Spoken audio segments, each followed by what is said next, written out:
Let's walk through how to correctly fill out a Return Material Authorization form, step by step. Start by entering customer details: name, address, contact person, and phone or email. Accurate information ensures smooth communication. This step is typically initiated by the customer. Next, move to the affected product details. List the purchase order number, the part description, and the part number. Then, specify the quantity affected by the issue. This helps us trace the original order and understand the scope of the return. Now, tell us why you're returning the product. Briefly describe the reason for return, for example, damaged on delivery, or wrong item shipped.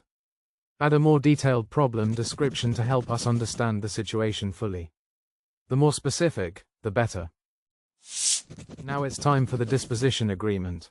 Under disposition, determine liability, whether the issue is the provider's or the customer's responsibility.